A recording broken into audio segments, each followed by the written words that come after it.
Hello friends, आप सभी का ड्रीम एकेडमी ऑफ एजुकेशन के चैनल पर फिर से स्वागत है। मैं शुभम साहब आज आप सभी के लिए जीव विज्ञान का एक महत्वपूर्ण चैप्टर जय प्रक्रम लेकर आया हूँ।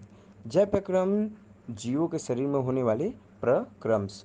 जीव के शरीर में कौन कौन से प्रोसेस या प्रक्रम्स होते हैं, इसके बारे में हम लोग जानेंगे कि जीव प्रक्रम वे सभी प्रक्रम्स जो संयुक्त रूप से जीव के अनुरक्षण या उसके शरीर को बनाए रखने या उसके शरीर को मेंटेन करने का कार्य करते हैं, जय प्रक्रम कहलाते हैं। जय प्रक्रम पोषण जय प्रक्रम चार भागों में बांटा गया है। जय प्रक्रम को चार भागों में बांटा गया है: पोषण, श्वसन, वहन, उत्सर्जन।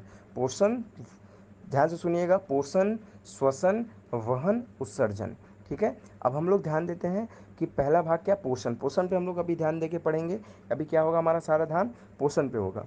भोजन ग्रहण करने, पचे भोजन का अवशोषण, ग्रहण करने और पचे भोजन का अवशोषण एवं शरीर द्वारा अनुरक्षण, उसके मेंटेन करने के लिए उसका उपयोग करना पोषण कहलाता है। ठीक है, तो भोजन को ग्रहण करना और पचे भोजन का अवशोषण करना एवं शरीर द्वारा उसका उपयोग करना पोषण कहलाता है।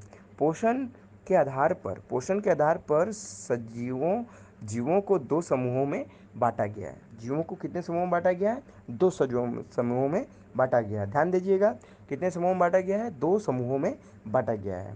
एक होता है स्वपोषी पोषण और दूसरा होता है विषम पोषी पोषण। विषम पोषी पोषण, ठीक है। अब इसके बारे में हम लोग देखते हैं दूसरे में कि स्वपोषी पोषण क्या होता है। स्वपोषी पोषण मतलब वह पोषण जिसमें जीव अपने भोजन के लिए किसी और पर निर्भर न होकर स्वयं अपना भोजन बनाता है, उसे स्वपोषी पोषण कहते हैं। स्वपोषी पोषण के लिए जीव वातावरण में उपस्थित CO2, पानी, सूर्य के प्रकाश से अपना भोजन स्वयं तैयार करते हैं। तो स्वपोषी पोषण के उदाहरण है हरे पौधे, प्रकाश संश्लेषण करते हैं। ठीक है, अब विषम पोषी पोषण क्या होता है? विषम पोषी पोषण से समझ में आ रहा है, विषम पोषी पोषण मतलब विषम का अर्थ होता है कि जो दूसरे पर भोजन के लिए, अपने भोजन के लिए दूसरे पर निर्भर होते हैं। तो पोषण का वह तरीका जिसमें जीव अपना पोषण किसी दूसरे जीव से प्राप्त करते हैं, दूसरे सजीव से प्राप्त करते हैं, उसे विषम पोषी पोषण कहते हैं। इसका उदाहरण है मनुष्य और अन्य सारे जीव। ठीक है, अब हम लोग ध्यान देते हैं स्वपोषी पोषण। स्वपोषी पोषण हरे पौधों में तथा कुछ जीवाणुओं में जो प्रकाश संश्लेषण कर सकते हैं उनमें होता है। ठीक है, स्वपोषी पोषण किस में होता है? वे सारे जीव जो प्रकाश संश्लेषण की क्रिया कर सकते हैं, या वे सभी निम्न मतलब एकदम निम्न जाति के जीव, छोटे प्रजाति के जीव जो प्रकाश संश्लेषण एक कोशिकीय जो प्रकाश संश्लेषण की कोशिका कर सक प्रकाश संश्लेषण की क्रिया कर सकते हैं, उनमें स्वपोषी पोषण होता है। ठीक है, स्वपोषी। अब देखते हैं हम लोग विषम पोषी पोषण। अब विषम पोषी पोषण से पहले हम लोग देखेंगे प्रकाश संश्लेषण, जो कि आपका स्वपोषी पोषण का एक महत्वपूर्ण भाग है। कि यह वह प्रक्रम है जिसमें स्वपोषी से लिए पदार्थों को उपयोग कर बाहर से लिए गए पदार्थों का उपयोग कर अपना भोजन स्वयं बनाते हैं, स्वयं तैयार करते हैं। जिसमें बाहर से उन्होंने क्या क्या लेते हैं? बाहर से कार्बन डाइऑक्साइड, और जल और क्या लेते हैं प्रकाश संश्लेषण के लिए? और सूर्य का प्रकाश देते हैं। प्रकाश संश्लेषण के लिए आवश्यक कच्ची सामग्री क्या क्या है? रॉ मटेरियल क्या क्या चाहिए? प्रकाश संश्लेषण होने से पहले, जैसे हम लोग खाना बनाने से पहले क्या करते हैं? सारी सामग्री इकट्ठा करते हैं। उसी प्रकार प्रकाश संश्लेषण करने के लिए जो निम्न जीव या पेड़ पौधे होते हैं, वो क्या करते हैं? अपने लिए भी पहले रॉ मटेरियल या कच्ची सामग्री जुटाते हैं। तो उसमें क्या क्या है? सबसे पहले सूर्य का प्रकाश, ये महत्वपूर्ण ध्यान दीजिएगा कि बिना सूर्य के प्रकाश के प्रकाश संश्लेषण क्रिया असंभव है।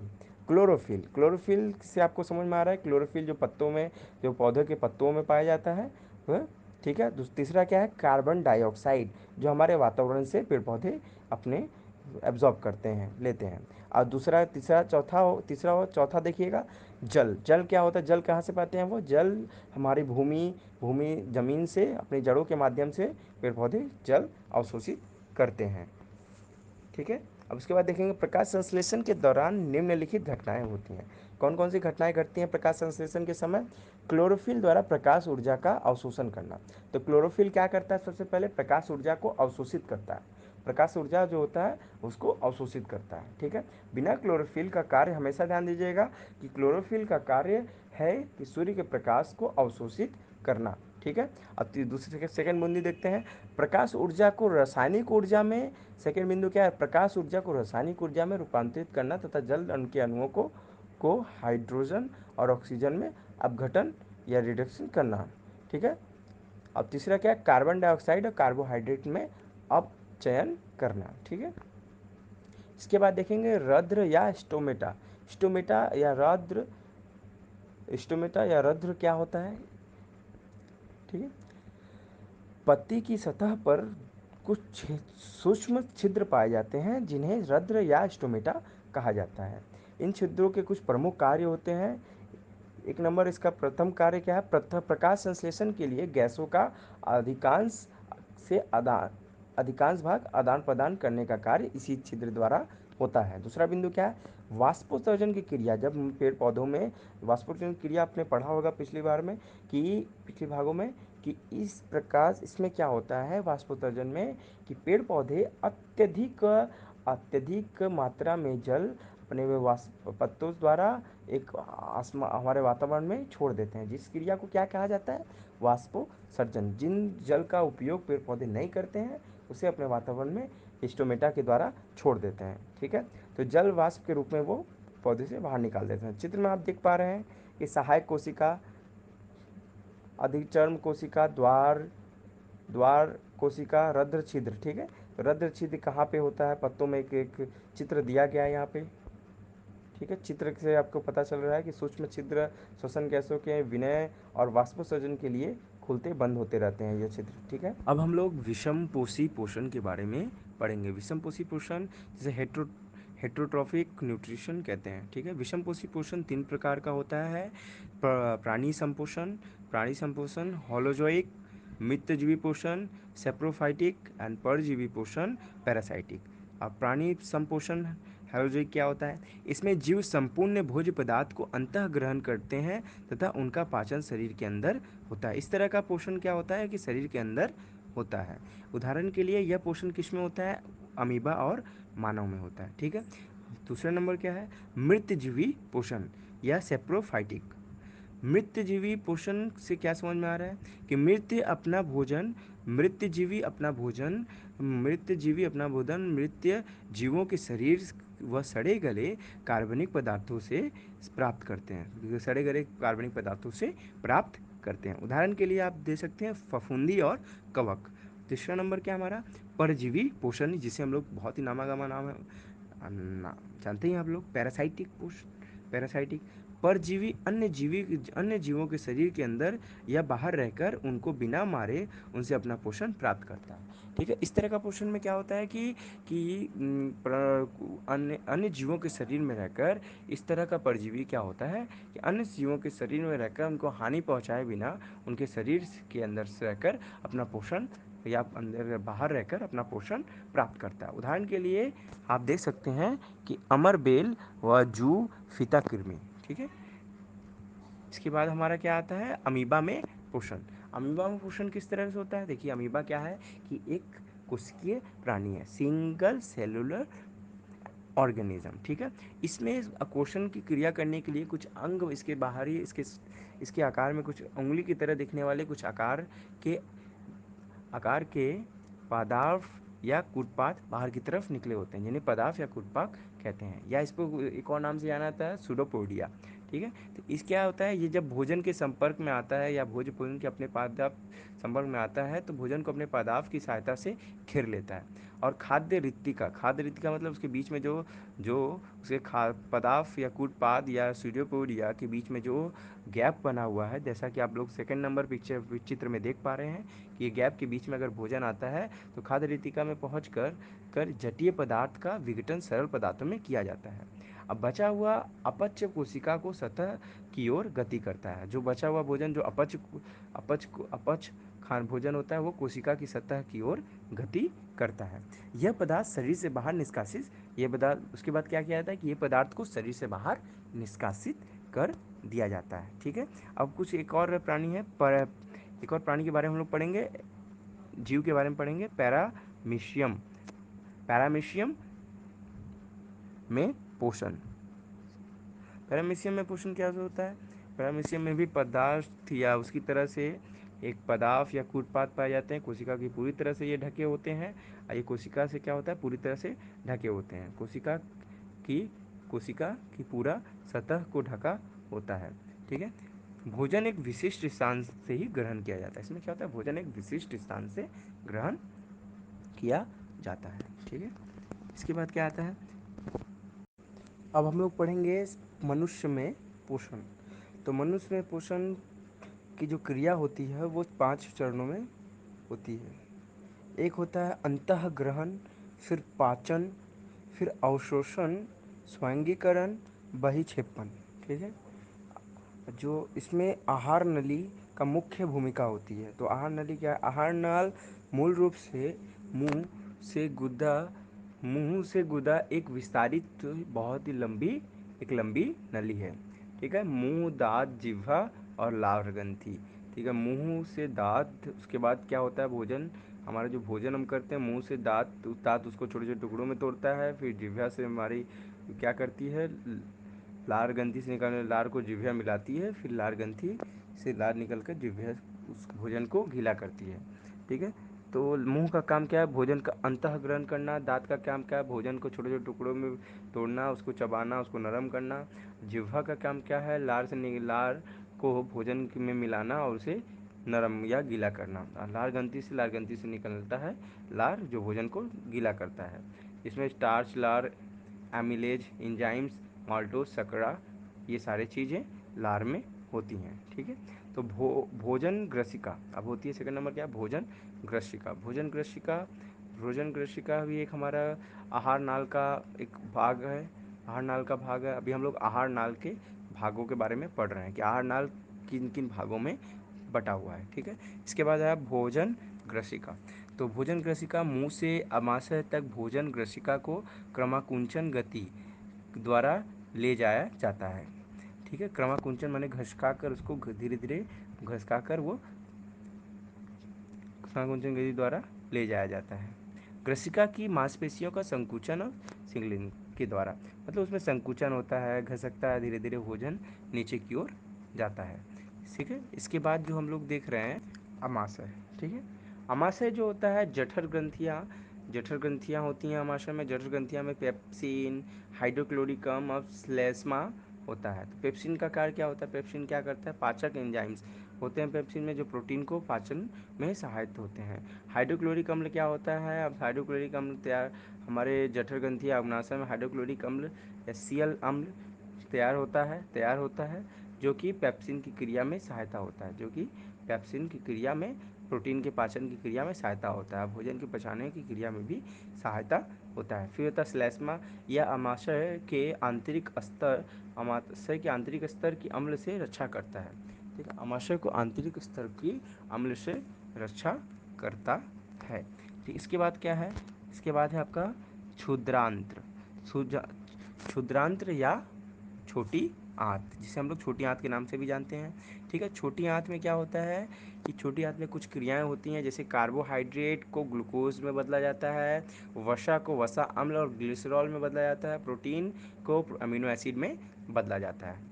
ये सेकंड नंबर में देखिए, यकृत तथा अग्नाशय से श्रवण प्राप्त करती है। ये यकृत, इसमें क्या होता है छोटी आंत में, यकृत और अग्नाशय से एक श्रवण रस जो होता है, श्रवण रस प्राप्त करती है। यकृत में क्या होता है, यकृत से हमें पित्तरस, पित्त लवण जो मिलता है वो छोटी आंत में आकर वसा के साथ मिलकर, पित्त लवण वसा वसा के साथ मिलकर, बड़ी गोलियां वाली वसा को साथ मिलकर वो वसा को छोटी छोटी सरल यौगिकों में तोड़ देती हैं, सरल भागों में उसको छोटे छोटे चीज़ों में तोड़ देती हैं। ठीक है। इसके बाद होता है आपका अग्नाशय। अग्नाशय में अग्नाशयिक रस होता है। रस में बहुत सारे एंजाइम्स पाए जाते हैं, जिसमें से एमिलेज एंजाइम्स, ट्रिपी ट्रि जिसमें से amylase enzyme, trypsin enzymes, lipase enzyme. ठीक है। इन एंजाइम्स का अपना अपना कार्य होता है। जैसे कि प्रोटीन जब जब ट्रिपियस जब प्रोटीन ट्रिप्सिन एंजाइम्स के साथ मिलता है तो पेप्टोन्स बनाता है। जब प्रोटीन ट्रिप्सिन एंजाइम के साथ मिलता है तो पेप्टोन्स बनाता है। वसा जब लाइपेज एंजाइम के साथ मिलता है तो लाइपेज वसा अम्ल बनाता है। और स्टार्च के साथ जब एमिलेज मिलता है तो एमिलेज एंजाइम से जब मिलता है तो ग्लूकोज तैयार होता है। 3 नंबर क्या है, दार्ढ्य रोम। ठीक, अवशोषण का स्थायी सतही क्षेत्रफल बड़ा होता है, इसे दार्थ रोम या विली कहते हैं। यह अवशोषण का सतही क्षेत्रफल बड़ा होता है। ठीक है, इसमें भी अवशोषण का कुछ सतही क्षेत्रफल थोड़ा अधिक होता है। वृहदांत्र, वृहदांत्र या बड़ी आंत, जल का अवशोषण वर्ज्य पदार्थ गुद्दा द्वारा शरीर से बाहर हर कर दिया जाता है। इसका कार्य क्या होता है कि ये जो वेस्ट मटेरियल या वर्ज्य पदार्थ जो होता है, जो जल अवशोषित नहीं होता, जल का अवशोषण यहाँ पे वही होता है, और वर्ज्य पदार्थ जो शरीर से इस बड़ी आंत के द्वारा शरीर से बाहर निकाल दिया जाता है। इस चित्र में हम लोग देख पाते हैं, जैसा कि देख पा रहे हैं, जिह्वा, मुख्य गुहा, ग्रसिका, ग्रसिका जो हमारे शरीर की सबसे बड़ी नली है, खाद्य नली है। अमाशय जिसे हम लोग स्टोमक के भी नाम से जानते हैं। क्षुद्रांत्र, छोटी आंत, स्मॉल इंस्टेंटाइन। और वृहद्रांत, बड़ी आंत या लार्ज इंस्टेंटाइन। और ये गुदा द्वार दिख रहा है आपको यहाँ पे। ठीक है, गुदा द्वार ही मल द्वार जिसको कहते हैं। और उसके बाद क्या है, इस तरफ पित्ताशय दिख रहा है आपको। पित्ताशय पित्त, जहाँ से पित्त रस निकलता है, पित्ताशय से पित्त रस निकलता है। उसके जस्ट पित्ताशय का भंडार उसे ही कहते हैं। और पित्ताशय के जुड़ी हुई नली को पित्ताशय नली, पित्त नली कहते हैं, पित्त नली कहते हैं। ठीक है, अब इसी के ऊपर में एक भाग दिखाई दे रहा है जिसे यकृत या लीवर कहते हैं, ठीक है, यकृत या लीवर कहते हैं। अब ये लीवर, यकृत या लीवर कहते हैं। अमाशय के थोड़े से नीचे की तरफ देखेंगे तो एक स्थान दिखाई देगा, अमाशय और छोटी आंत, बड़ी आंत, अमाशय और बड़ी आंत के बीच में एक थोड़ा सा स्थान दिखाई देगा जिसे हम लोग अग्नाशय कहते हैं, अग्नाशय कहते हैं, जहाँ से अग्नाशयिक रस निकलता है जो कि भोजन के भी पाचन में मदद करता है। ठीक है, उसके बाद क्या है भैया,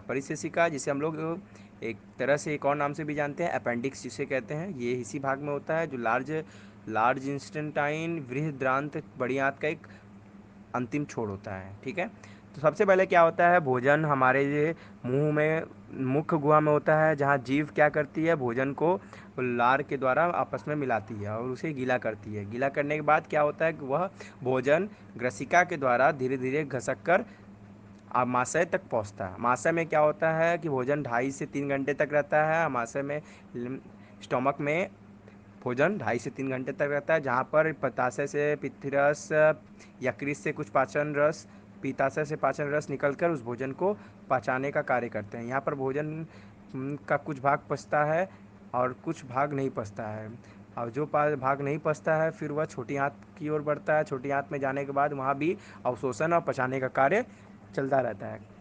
छोटी आंत में पचाने का कार्य चलता रहता है। उसके बाद जो पूरी तरह से छोटी आंत में भोजन का पाचन हो जाता है, छोटी आंत में पाचन के बाद जो वेस्ट मटेरियल या अपच्य भोजन जो होता है वो बड़ी आंत में चला जाता है। बड़ी आंत के बाद वह भोजन गुदा द्वार द्वारा शरीर से बाहर, मल द्वार द्वारा शरीर से बाहर निकाल दिया जाता है। इस तरह से शरीर के भोजन का एक तरह से भोजन शरीर से बाहर, अपच्य भोजन शरीर से बाहर निकल जाता है। क्रिया भी, अभी हमने पोषण के भाग को पूरी तरह से कंप्लीट कर लिया है। अब हम पढ़ते हैं श्वसन कैसे होता है, मनुष्य में श्वसन, पेड़ पौधों में श्वसन, ये श्वसन की क्रिया किस प्रकार से होती है। पोषण प्रक्रम के दौरान ग्रहण की गई खाद्य सामग्री का उपयोग कोशिका में होता है, जिससे विभिन्न जैव प्रक्रमों के लिए ऊर्जा प्राप्त होती है। विभिन्न जैव प्रक्रमों के लिए क्या होती है, ऊर्जा प्राप्त होती है। ऊर्जा उत्पादन के लिए कोशिका में भोजन के विखंडन को कोशिकीय श्वसन कहते हैं। ठीक है, तो ऊर्जा उत्पादन के लिए कोशिकाओं में भोजन के विखंडन को, ऊर्जा उत्पादन के लिए कोशिकाओं में होने वाले भोजन के विखंडन को कोशिकीय श्वसन कहते हैं। ठीक है, कोशिका के अंदर जो श्वसन होता है उसकी परिभाषा यहाँ आपको दिख रही है। ऊर्जा के उत्पादन के लिए कोशिका में होने वाले भोजन के विखंडन को कोशिकीय श्वसन कहते हैं। ठीक है, तो इस भाग को मैं आपको अच्छी तरह समझा देता हूँ कि पोषण प्रक्रम के दौरान ग्रहण की गई खाद्य सामग्री का उपयोग कोशिकाओं में होता है। ठीक है, पोषण प्रक्रम के समय जो भोजन द्वारा ग्रहण की गई सामग्री, भोजन द्वारा जो खाद्य सामग्री का उपयोग कोशिकाओं में होता है, जिसमें विभिन्न जैव प्रक्रमों के लिए ऊर्जा प्राप्त होती है। ठीक है, तो पोषण से प्राप्त क्या होता है, ऊर्जा जो मिलती है वो जैव विभिन्न प्रकार के कोशिकीय जैव प्रक्रमों के लिए ऊर्जा का कार्य करता है। जैसे कि आप यहाँ पे देख पा रहे हैं कि भिन्न पथों द्वारा ग्लूकोज का विखंडन।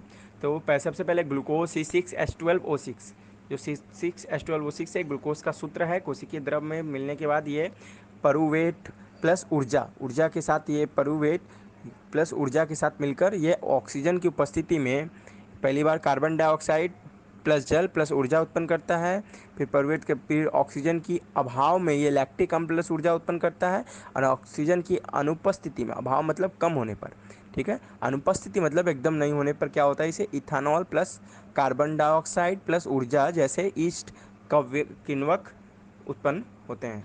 अब लोग पढ़ेंगे श्वसन के बारे में। श्वसन कितने प्रकार का होता है? श्वसन दो प्रकार का होता है, वायवीय श्वसन, अवायवीय श्वसन। वायवीय श्वसन में ऑक्सीजन की उपस्थिति होती है, अवायवीय श्वसन में ऑक्सीजन अनुपस्थित होता है। वायवीय श्वसन क्या होता है? ग्लूकोज का पूर्ण उपचयन होता है। ठीक है, वायवीय श्वसन में ग्लूकोज का पूर्ण रूप से उपचयन होता है। उपचयन के फलस्वरूप कार्बन डाइऑक्साइड, पानी और ऊर्जा मुक्त होती है। और अवायवीय श्वसन में ग्लूकोज का अपूर्ण उपचयन होता है, जिसमें के फलस्वरूप एथेनॉल, लैक्टिक अम्ल, कार्बन डाइऑक्साइड और कुछ ऊर्जा मुक्त होती है। ठीक है, वायवीय श्वसन का तीसरा बिंदु क्या है? यह कोशिका द्रव और माइटोकांड्रिया में होता है। ये कहाँ होता है वायवीय श्वसन? कोशिका द्रव या माइटोकांड्रिया में होता है। और अवायवीय श्वसन कहाँ होता है? यह केवल कोशिका द्रव में होता है, यह केवल कोशिका द्रव में होता है। वायवीय श्वसन का चौथा बिंदु क्या है कि यह इसमें अधिक मात्रा में ऊर्जा उत्पन्न होती है। लगभग 36 या 36 ATP एडिनोसिन ट्राइफॉस्फेट ऊर्जा इसमें उत्पन्न होती है। आइए उदाहरण के लिए यह मनुष्य में, मानव में होता है। अवायवीय श्वसन, इसमें कम ऊर्जा उत्पन्न होती है, इसमें 2 ATP से ज़्यादा ऊर्जा उत्पन्न नहीं होती है। इसके उदाहरण है ईस्ट। अब हम लोग चित्र के माध्यम से समझेंगे किस प्रकार से क्या क्या कौन कौन सी चीज़ें कहाँ कहाँ पे मनुष्य के शरीर में होती हैं। तो नसदार, नसदार दिखाई दे रहा है, नाक के द्वारा जो द्वार होता है उसे नस द्वार कहते हैं। मुख्य गुहा, मुख्य गुहा का मुख्य गुहा से जुड़ा हुआ नसदार और मुख्य गुहा एक साथ जुड़े होते हैं, ग्रसनी के साथ जुड़े होते हैं, ग्रसनी के साथ जुड़े होते हैं। ग्रसनी के जस्ट नीचे कंठ होता है उसके नीचे में, और वही श्वास नली के साथ जुड़ी होती है, श्वास नली के साथ जुड़ी होती है। उपस्थिति वलय, इसे श्वास नली के नीचे भाग को उपस्थिति वलय कहते हैं। वलय के दो भागों में, जिसे फेफड़े के या फुसफुस जिसे कहते हैं, फुसफुस या फेफड़े या लंग्स कहते हैं यहाँ पे। ये कुछ हड्डियों या आकृतियों द्वारा ढकी हुई रहती हैं, जिन्हें पसलियाँ या रिब्स कहते हैं। और यहाँ पे श्वसन के अंदर कुछ श्वसन स्वनिकाएँ पाई जाती हैं, जो श्वसन की क्रिया में मदद करती हैं। श्वसन निकायों के पास में ही श्वसन नली, श्वसनिका और किपानी कोश होता है। यहाँ पे एक पिरामिड की तरह आकार आपको दिखाई दे रहा है। इस पिरामिड की तरह आकार को हम लोग डायफ्राम, मध्यपट डायफ्राम कहते हैं। इस तरह से हम लोग चित्र को समझ चुके। तो पढ़ेंगे मानव में श्वसन क्रिया। हम लोग पढ़ेंगे क्या? मानव में श्वसन क्रिया। मानव में श्वसन क्रिया दो प्रकार की होती है, अंतः श्वसन और उच्च वसन, उच्च वसन। ठीक है, अंतः श्वसन में क्या होता है? अंतः श्वसन के दौरान वृक्षीय गुहा फैलती है। वृक्षीय गुहा जो होती है वो उसमें फैलाव होता है। और उच्च वसन में क्या होता है? उच्च श्वसन में वृक्षीय गुहा अपने मूल आकार में वापिस आ जाती है। ठीक है, इसका दूसरा बिंदु हम लोग देखते हैं, पसलियों में संलग्न पेशियाँ सिकुड़ती हैं। ठीक है, इसका दूसरा बिंदु क्या है? उच्च वसन का दूसरा बिंदु, पसलियों को पेशियाँ शिथिल हो जाती हैं। इसका अंतः श्वसन का तीसरा बिंदु क्या है? वक्ष ऊपर और बाहर की ओर गति करता है। और उच्च वसन में क्या होता है कि वक्ष अपने स्थान पर ही पर वापस आ जाता है। ठीक है, अंतः श्वसन में क्या होता है? गुहा में वायु का दाब कम हो जाता है और वायु फेफड़ों में भरती रहती है। अब उच्च वसन में क्या होता है कि गुहा में वायु का दाब बढ़ जाता है और वायु फेफड़ों से बाहर आ जाती है। ठीक है, अब यहाँ पे नीचे में दिया गया अंतः श्वसन श्वास द्वारा वायुमंडल से गैसों को अंदर ले जाना को क्या कहते हैं? अंतः श्वसन कहा जाता है। उच्च वसन, फेफड़ों में वायु या गैसों का बाहर निकलना उच्च वसन कहलाता है। स्थलीय जीव श्वसन के लिए वायुमंडल के ऑक्सीजन का उपयोग करते हैं, वायुमंडल के ऑक्सीजन का उपयोग करते हैं। जो जीव जल में जो जीव जल में रहते हैं वे जल की विलेय ऑक्सीजन का उपयोग करते हैं, मतलब जल में घुले हुए ऑक्सीजन का उपयोग वह श्वास लेने के लिए, श्वसन की क्रिया के लिए करते हैं। कृपिका रक्त व उत्तकों के बीच गैसों का आदान प्रदान कैसे होता है? ठीक है, हमारे शरीर में जो ऑक्सीजन जाती है फिर कार्बन डाइऑक्साइड हमारे शरीर से बाहर आती है, क्रिया कैसे संपन्न होती है? कहने के लिए तो बहुत आसानी से हम लोग कह सकते हैं कि कार्बन डाइऑक्साइड हमारे शरीर से बाहर निकल रही है, क्योंकि हम ऑक्सीजन अपने शरीर के अंदर ले रहे हैं, फिर वो कार्बन डाइऑक्साइड गैस के माध्यम बाहर निकल रही है। लेकिन ये सारी क्रियाएँ कैसे होती हैं, अब हम लोग इसमें देखेंगे। जैसे एक नंबर के माध्यम से हम लोग यहाँ पे देख पा रहे हैं कि कैसे हमारे शरीर में ऑक्सीजन वायुमंडल से जो समृद्ध ऑक्सीजन है वो हमारे शरीर में जाता है, हमारे शरीर के बाद वह रक्त वाहिनियों के अंदर जाता है, रक्त वाहिनियों के बाद वह आरबीसी ऑक्सीजन जो आरबीसी में हीमोग्लोबिन के साथ मिल जाता है, आरबीसी के हीमोग्लोबिन के साथ मिल जाता है, रेड ब्लड सेल में मिलकर के साथ मिलकर वो HBO2 बनाता है। फिर HBO2 जो होता है वो धमनियों द्वारा ऑक्सीजन के उत्तकों में पहुंचता है। HBO2 जो होता है वो धमनियों द्वारा ऑक्सीजन उत्तकों में पहुंचता है, उसके बाद क्या होता है कि यह ग्लूकोज का ऑक्सीकरण होता है। वहाँ पे क्या होता है, धमनियों द्वारा ग्लूकोज उत्तकों में पहुँचने के बाद क्या होता है कि ग्लूकोज का ऑक्सीकरण उत्तकों में होता है। ग्लूकोज के ऑक्सीकरण के पश्चात क्या बनता है, ग्लूकोज के ऑक्सीकरण के पश्चात कार्बन डाइऑक्साइड CO2 का उत्पादन होता है उत्तकों में। ठीक है, तो उसके बाद CO2 का जो उत्पादन उत्तकों में हुआ है, दूसरा बिंदु हम लोग देख रहे हैं कि उत्तकों में जो CO2 का उत्पादन हुआ है वह फिर कार्बन डाइऑक्साइड CO2 रक्त वाहिनियों में आता है। रक्त वाहिनियों में आने के बाद CO2 का रक्त में विसरण होता है, रक्त में मिल जाता है, फिर वह रक्त वाहिनियों द्वारा कुपिका में विसरित होता है, विसरण की क्रिया होती है, फिर वह रक्त वाहिनियों द्वारा कुपिका में विसरित होती है। ठीक है, फिर उसके बाद क्या होता है, कार्बन डाइऑक्साइड के कुपिका कोष में विसरण होता है, कार्बन डाइऑक्साइड का कुपिका कोष में विसरण होता है, कुपिका कोष के बाद वह फिर CO2 जो कार्बन डाइऑक्साइड है वह नस द्वारा हमारे शरीर से बाहर निकाल दिया जाता है। इस तरह से श्वसन की क्रिया हमारे शरीर में संपन्न होती है। ठीक है, अब हम लोग दूसरा पार्ट पढ़ेंगे, संवहन। संवहन क्या होता है, मनुष्य में भोजन, ऑक्सीजन व अन्य आवश्यक पदार्थों का निरंतर आपूर्ति करना वाला तंत्र संवहन तंत्र कहलाता है। ठीक है, क्या होता है संवहन तंत्र, फिर से ध्यान दीजिएगा, मनुष्य में भोजन, ऑक्सीजन व अन्य आवश्यक पदार्थों का निरंतर आपूर्ति करने वाला तंत्र संवहन तंत्र कहलाता है। क्या कहलाता है, संवहन तंत्र कहलाता है। ठीक है, उसके बाद क्या देखिए, संवहन तंत्र कहलाता है। मानव में संवहन तंत्र के कुछ मुख्य अवयव इस प्रकार हैं। मानव में संवहन तंत्र के मुख्य अवयव कुछ इस प्रकार हैं कि हृदय कुछ इस प्रकार हैं। एक नंबर हृदय, रक्त नलिकाएं या धमनी शिरा, वहन माध्यम, रक्त व लसिका। ठीक है, तो रक्त में दो भाग होते हैं, ठोस अवयव और द्रवीय अवयव। रक्त जो हमारा दो भागों से मिलकर बनता है, ठोस अवयव और द्रवीय अवयव। ठीक है, तो अभी हम लोग ठोस अवयव के बारे में पढ़ते हैं। रुधिर कोश कर्णिकाएं जिसके कहते हैं, रुधिर कर्णिकाएं। ठीक है, रुधिर कर्णिकाएं भी तीन भागों में मिलकर बनती हैं, लाल रक्त कर्णिकाएं, श्वेत रक्त कर्णिकाएं और रक्त में प्लेटलेट। ठीक है, रक्त के प्लेटलेट। तो लाल रक्त कणिकाएं क्या होती हैं, ये कार्बन डाइऑक्साइड ऑक्सीजन का वहन या उसको एक जगह से दूसरी जगह तक ले जाने में मदद करती हैं, जिसमें हीमोग्लोबिन रक्त को लाल रंग देता है। जिसका हीमोग्लोबिन क्या देता है, लाल रक्त कणिकाओं में का रंग इसलिए लाल होता है क्योंकि इसमें हीमोग्लोबिन होता है, जिसके कारण हमारा रक्त का रंग लाल होता है। दूसरा इसमें देखेंगे श्वेत रक्त। श्वेत रक्त कणिकाएं क्या होती हैं, शरीर को रोग मुक्त करने में सहायक होती हैं। ठीक है, कैसे सहायता करती हैं श्वेत रक्त कणिकाएं, जिसे हम लोग WBC के भी नाम से जानते हैं। वह हमारे शरीर में बाहरी कोई अगर जीवाणु हमारे शरीर में जीवाणु आता है तो वो उनको अपने अंदर शरीर के अंदर खत्म कर देती हैं और हमारे शरीर को रोग मुक्त करती हैं। फिर बात आती है प्लेटलेट की। रक्त में प्लेटलेट का क्या महत्व होता है, रक्त का प्लेटलेट में क्या महत्व होता है। ठीक है, अभी जानते हैं कि रक्त का धक्का बनने पर सहायक होता है। रक्त का धक्का जो होता है वो आगे बढ़ाने में सहायता होता है। ठीक है, अभी देखिए रक्त के कुछ अब द्रवीय अवयव के बारे में पढ़ेंगे, जिसमें क्या होता है, द्रवीय अवयव क्या है, प्लाज्मा। प्लाज्मा पीले रंग का तरल पदार्थ है जिसमें 90% जल होता है, जिसमें क्या होता है 90% जल पाया जाता है, तथा शेष अवयव क्या होता है, जैविक होता है। प्लाज्मा प्रोटीन जैसे एल्ब्यूमिन्स, ग्लोब्यूमिन्स और अजैविक खनिज तत्व होते हैं। ग्लोमिन एल्ब्यूमिन जो होते हैं वो, और इसके साथ साथ अजैविक खनिज तत्व भी प्लाज्मा में पाए जाते हैं। ठीक है, इसके बाद हम लोग देखते हैं रक्तवाहिका क्या होती है। रक्तवाहिका दो भाग होते हैं रक्तवाहिका के, धमनी और सिरा। धमनी ऑक्सीकृत रुधिर को हृदय से शरीर के विभिन्न अंगों तक ले जाती है। अपवाद फुफ्फुस धमनी। अपवाद क्या है इसमें? फुफ्फुस जो धमनी है उसको छोड़कर वे सभी धमनियाँ ऑक्सीकृत रुधिर रक्त को शरीर को ऑक्सीकृत जिसमें ऑक्सीजन युक्त रक्त को क्या करता है, शरीर से के हृदय भाग से पूरे विभिन्न अंगों तक ले जाने का कार्य करती है। अपवाद में आपका फुफ्फुस धमनी है। उसके बाद क्या होता है, सिरा। सिरा में पहला बिंदु क्या है, सिराएं विभिन्न अंगों से अनऑक्सीकृत जिसमें ऑक्सीजन नहीं होता है, उसमें ऑक्सीजन नहीं होता, उस प्रकार के अशुद्ध रक्त को एकत्र करके वापस हृदय में लेकर आती हैं। अपवाद के रूप में हम लोग देखते हैं फुफ्फुस सिरा।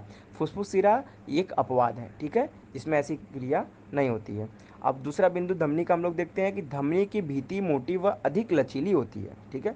धमनी की भित्ति कैसी होती है, मोटी व अधिक लचीली होती है, ठीक है। अब सिरा का दूसरा बिंदु हम लोग देखते हैं, सिरा की भित्ति कम मोटी व कम लचीली होती है। सिरा की भित्ति कैसी होती है, कम मोटी व कम लचीली होती है। अब धमनी का तीसरा भाग हम लोग देखते हैं कि यह वाल्व नहीं होते हैं, इसमें वाल्व नहीं होते हैं। इसमें वाल्व मतलब अगर एक तरफ से ये इसमें वाल्व नहीं होने का अर्थ क्या है कि अगर जैसे कि एक पाइप है में पानी दोनों तरफ जा सकता है, ठीक है, लेकिन अगर इसमें वाल्व बैठा देंगे तो पानी की दिशा सिर्फ एक ही तरफ जाएगी। जैसे घरों में मोटर का उपयोग किया जाता है, उसमें एक वाल्व लगा होता है। वाल्व क्या करता है, पानी अगर एक बार मोटर में उठ गया तो फिर वापस बाहर नीचे निकल कर नहीं आता है, ठीक है। इसमें देखिए सिरा में क्या होता है, इसमें वाल्व होते हैं। एक बार अगर रक्त इसके अंदर चला गया तो फिर वो वापस पीछे की तरफ वापस नहीं आता है, ठीक है। अब हम लोग तीसरा देख चुके बिंदु। अब चौथा बिंदु धमनी का देखते हैं कि ये सतही नहीं होती हैं। इसमें सतह नहीं होते हैं, उत्तकों के नीचे पाई जाती हैं। ये सतह के नीचे नहीं, ये उत्तकों के नीचे पाई जाती हैं, मतलब थोड़ी हमारे शरीर के त्वचा के बहुत ज़्यादा थोड़ा अंदर में ये धमनियाँ होती हैं। और सिरा क्या होता है, ये सतही होती हैं या सतह पर आसानी से दिखाई दे जाती हैं, ठीक है। अब इसके बाद हम लोग देखते हैं क्या, तो इस चित्र के माध्यम में इसमें फुफ्फुस फेफड़े, ठीक है। चित्र में हम लोग देखेंगे किस प्रकार से फेफड़े और हृदय की सहायता से अशुद्ध रक्त का प्रवाह हमारे शरीर के विभिन्न अंगों में होता है। सबसे पहले क्या होता है कि फेफड़ों में आई ऑक्सीजन फुफ्फुसीय शिरा द्वारा हमारे हृदय के बाह्य अनिल तक पहुंचाया जाता है। बाह्य अनिल और विलय तक पहुंचने के बाद वह ऑक्सीजन रक्त के साथ मिल जाता है। रक्त के साथ मिलने के बाद वह ऑक्सीजनेटेड ब्लड या ऑक्सीजन युक्त रक्त या शुद्ध रक्त बन जाता है, जो रक्त ऑक्सीजन युक्त रक्त फिर प्रमुख धमनी या महाधमनी द्वारा शरीर के विभिन्न अंगों द्वारा तक पहुंचाया जाता है। विभिन्न अंगों तक पहुंचने पर यह शुद्ध रक्त अशुद्ध रक्त में बदल जाता है, क्योंकि इसमें कार्बन डाइऑक्साइड की मात्रा अधिक हो जाती है। यह कार्बन डाइऑक्साइड की मात्रा अधिक होने के कारण तो यह शुद्ध हो जाता है। अब फिर यहाँ पे क्या होता है कि प्रमुख सिरा या महासिरा द्वारा यह रक्त अशुद्ध रक्त पुनः हृदय तक पहुँचाया जाता है। पुनः हृदय तक पहुँचने के बाद यह फिर फुसफुसीय धमनी हृदय तक पहुँचने के बाद इसे शुद्ध किया जाता है। फिर शुद्ध करके यहाँ ऑक्सीजन इसमें कार्बन डाइऑक्साइड और रक्त को अलग अलग कर दिया जाता है। फिर इसके बाद आता है फुसफुसीय धमनी। फुसफुसीय धमनी क्या करती है कि वहाँ से कार्बन डाइऑक्साइड को लेकर पुनः फेफड़ों में पहुँच जाती है। फेफड़ों से फिर वह कार्बन डाइऑक्साइड नसिका के द्वारा शरीर से बाहर आसपास वातावरण में छोड़ दिया जाता है। जैसा कि इस चित्र में हम लोग देख पा रहे हैं, हमारा हृदय 4 भागों में बटा होता है। हमारे हृदय के अंदर 4 चेम्बर होते हैं, जिसमें 2 अलिंद और 2 निलय होते हैं, ठीक है। तो अलिंद और 2 निलय देखने के बाद हमने यहाँ पे एक और चीज़ हम लोग देख पा रहे हैं कि महाधमनी है, ठीक है। महाधमनी में क्या होता है, महाशिरा इसके पास में आप देख पा रहे हैं, महाशिरा का भाग है। तो महाशिरा में शरीर से अशुद्ध रक्त को महाशिरा एकत्रित करके पुनः हृदय में शुद्ध होने के लिए लाती है। शुद्ध होने के बाद महाधमनी उसे पुनः पूरे शरीर के विभिन्न अंगों तक पहुंचाती है, ठीक है। अब देखिए यहाँ पे दिख रहा है आपको फुफ्फुस सिराएं इस तरफ हैं, फुफ्फुस धमनियाँ आपको यहाँ पे नज़र आ रही होंगी, ठीक है। अब हृदय के अंदर कुछ वैल्व उपस्थित होते हैं जो रक्त के प्रवाह को पुनः वापस पीछे की तरफ आने से रोकते हैं, ठीक है। शुद्ध रक्त को पुनः शुद्ध रक्त से मिलने से रोकते हैं, ठीक है। अब हम जानते हैं लसिका के बारे में। लसिका एक तरल उत्तक है जो रुधिर प्लाज्मा की तरह ही है, लेकिन इसमें अल्प मात्रा में प्रोटीन होते हैं। लसिका वहन में सहायता करती है। लसिका क्या करती है, वहन में सहायता करती है, ठीक है। अब हम लोग पढ़ेंगे पादपों में वहन 2 उत्तकों द्वारा होता है, जाइलम और फ्लोएम उत्तक द्वारा होता है, ठीक है। जाइलम पादप तंत्र का एक अवयव है। जाइलम क्या है, पादप तंत्र का एक अवयव जो मृदा से प्राप्त जल, भूमि से प्राप्त जल और खनिज लवणों को वहन करता है, जबकि ये फ्लोएम पत्तियों द्वारा प्रकाश संश्लेषण से उत्पादों को प्रकाश संश्लेषण से प्राप्त उत्पादों को पौधे के विभिन्न अंगों विभिन्न भागों तक वहन पहुंचाता है। ठीक है। जड़ व मृदा के मध्य आयन आयन सांद्रण सांद्रता में अंतर के चलते जल मृदा से जड़ों में प्रवेश कर जाता है तथा इसी के साथ एक जल स्तंभ निर्माण हो जाता है जो कि जल को लगातार ऊपर की ओर धकेलता है और यही दाब जल को वो ऊंचे वृक्ष के विभिन्न भागों तक पहुंचाता है। ठीक है, तो हम इसको पढ़ लिए। इसमें जैसा कि हम लोग देख पा रहे हैं कि जो हमारा जड़ का मृदा भाग में आयंस होते हैं, आयंस को अंदर जल द्वारा मिलकर वो जड़ों के द्वारा माध्यम से पूरे पेड़ वृक्ष के पूरे भागों तक पहुंचते हैं, पूरे विभिन्न भागों तक पहुंचते हैं। और जब ये वृक्ष के जल में फ्लोएम उत्तक तक पहुंचते हैं, ये जाइलम उत्तक क्या करते हैं, इसमें जाइलम उत्तक इन उसको एक तरह से निचले भाग से ऊपर भाग की ओर इसको ले जाते हैं। जल का लगातार ऊपर की ओर धकेलता रहता है। यही दाब जल को ऊंचे वृक्ष के विभिन्न भागों तक पहुंचाता है। यही जल पादप के वायवीय भागों द्वारा वाष्प के रूप में वातावरण में विलीन हो जाता है और यह प्रक्रम या प्रोसेस वाष्पोत्सर्जन कहलाता है। वाष्पोत्सर्जन ध्यान देने वाली चीज़ है। यही जल जो अत्यधिक जल जो पादप में पौधों में वायवीय भागों द्वारा वाष्प के रूप में बाहर निकाल दिए की क्रिया को, वातावरण में बाहर निकालने की क्रिया को क्या कहते हैं, वाष्पोत्सर्जन कहा जाता है। इस प्रक्रम द्वारा पौधे को निम्न रूप से सहायकता मिलती है। जल के अवशोषण एवं जल से उत्पत्तियों तक तथा विलेय खनिज लवणों के उप ऊपरीमुखी ऊर्ध्वमुखी ऊपरीमुखी गति में सहायक होते हैं। पौधों में ताप नियंत्रण में भी सहायक होते हैं। ठीक है। भोजन तथा दूसरे पदार्थों का स्थानांतरण पौधों में प्रकाश संश्लेषण के विलेय उत्पादों का वहन स्थानांतरण कहलाता है जो कि फ्लोएम उत्तक द्वारा होता है। स्थानांतरण पत्तियों से पौधे के शेष भागों के ऊपरी मुखी तथा उधोमुखी दोनों दिशाओं में, ऊपर से नीचे दोनों दिशाओं में होता है। फ्लोएम द्वारा स्थानांतरण ऊर्जा के प्रयोग से पूरा होता है।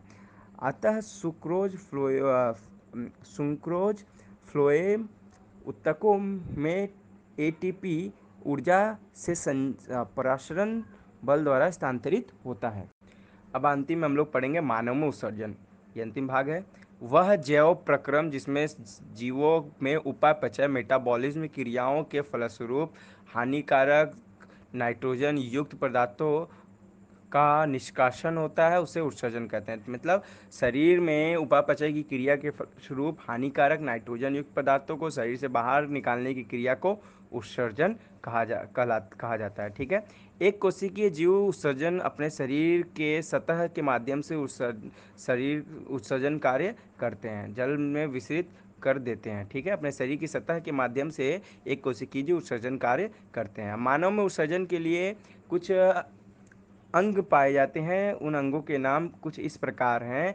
एक जोड़े विक या किडनी, दो जोड़े मूत्रवाहिनी यूरेटर, और 3 नंबर क्या है, मूत्राशय ब्लेडर है, और 4 नंबर अंतिम में एक मूत्र मार्ग है। यहाँ पे आप चित्र के माध्यम से ये मानव उत्सर्जन अंग देख पा रहे हैं। विक, ब्लेडर, मूत्राशय जिसे कहते हैं, मूत्र मार्ग, महाधमनी, बायाविक, दाइनाविक, यहाँ पे हम लोग साफ दिखाई दे रहा है। इसके बाद क्या है, विक में मूत्र बनने के बाद मूत्रवाहिनी से होता हुआ मूत्राशय में मूत्र एकत्रित होता है। ठीक है। विक में मूत्र बनने के बाद मूत्रवाहिनी से होता हुआ मूत्राशय में मूत्र एकत्रित होता है। मूत्र बनने का उद्देश्य रुधिर रक्त में से वर्ज्य पदार्थों को छानकर बाहर रख करना है। मूत्र बनने का उद्देश्य क्या है, मूत्र बनना जो उत्सर्जित पदार्थ ये जो होता है, मूत्र के रूप में उत्सर्जित पदार्थ जो होता है, यह रक्त में घुलित वर्ज्य पदार्थों को हमारा किडनी या विक छान कर उसे बाहर निकाल देता है। इसे उत्सर्जित पदार्थ या मूत्र उत्सर्जित पदार्थ कहते हैं। ठीक है। विक में मूत्र का निर्माण, उत्सर्जित पदार्थ का निर्माण कैसा होता है, विक की संरचनात्मक और वह क्रियात्मक विक की संरचनात्मक व क्रियात्मक इकाई विकाणु या नेफ्रॉन है। विकाणु विकाणु विकाणु या नेफ्रॉन जिसे हम लोग कहते हैं। ठीक है, विकाणु के मुख्य भाग इस प्रकार हैं। कोशिका गुच्छ या ग्लोमेरुलस। कोशिका गुच्छ या ग्लोमेरुलस यह पतली भीति वाला रुधिर रक्त कोशिकाओं की गुच्छा होता है। रक्त कोशिकाओं का गुच्छा होता है। 2 नंबर क्या, बोमन्स कैप्सूल या बोमन्स संपुष्ट जिसे कहते हैं। 3 नंबर क्या, नलिकार भाग। 4 नंबर है संग्राहक वाहिनी। 4 नंबर क्या, संग्राहक वाहिनी। यहाँ पे आप लोग चित्र द्वारा विक की उत्सर्जन की क्रियाविधि को समझने की कोशिश करेंगे। हम यहाँ पे देख रहे हैं नेफ्रॉन का चित्र दिया हुआ है। नेफ्रॉन का चित्र यहाँ पे दिया हुआ है, बहुत इंपॉर्टेंट चित्र है ये। कई परीक्षाओं में पूछा जाता है इस चित्र को। कई परीक्षाओं में इसके बारे में विस्तृत में लिखने को दिया जाता है। ठीक है, इस चित्र में आप जैसा कि देख पा रहे हैं कि ये महाशिरा, ये धमनी, विक से जुड़ा हुआ, फिर ये नेफ्रॉन का भाग बोमन्स कैप्सूल है। इस भाग को बोमन्स कैप्सूल कहते हैं। ये कोशिका गुच्छ इसे कहेंगे। विकाणु व नलिकार भाग ये है। ठीक है, इसके बाद आता है हमारा 1 नंबर कोशिका गुच्छ निस्यंदन। फिर 1 नंबर कोशिका गुच्छ या निस्यंदन। जब विक धमनी की शाखा विकाणु या नेफ्रॉन में प्रवेश करती है, जब विक की धमनी की शाखा नेफ्रॉन या विकाणु में प्रवेश करती है, तब जल, लवण, ग्लूकोज, अमीनो अम्ल व अन्य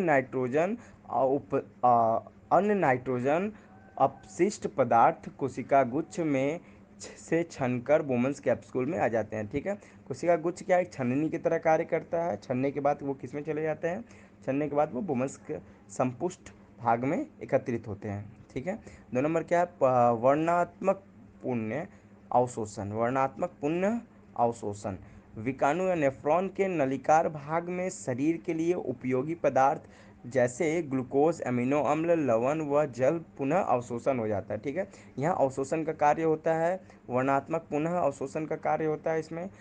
ठीक है, नेफ्रॉन के नलिकार भाग में शरीर के लिए जो उपयोगी पदार्थ होते हैं, जो हमारे मूत्र में, हमारे उत्सर्जित पदार्थ में मिले हुए रहते हैं, उन्हें यह यहाँ पर अवशोषण का कार्य होता है।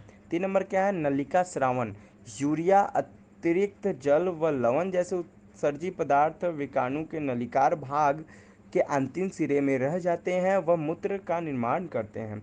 वहाँ से मूत्र संग्राहित वाहिनियों व मूत्र वाहिनियों से होता हुआ मूत्राशय में अस्थायी रूप से संग्रहित होता है तथा मूत्राशय के दाब द्वारा मूत्र मार्ग से बाहर निकाल दिया जाता है। ठीक है, अब मूत्रवार से बाहर निकाल दिया जाता है। कृत्रिम विक, अब आर्टिफिशियल किडनी के बारे में हम लोग पढ़ेंगे। कृत्रिम विक या अपहन यह एक ऐसी युक्ति है जिसमें द्वारा रोगियों के रुधिर रक्त से कृत्रिम विक की मदद से नाइट्रोजन युक्त अपशिष्ट पदार्थों का निष्कासन होता है। प्राय एक स्वस्थ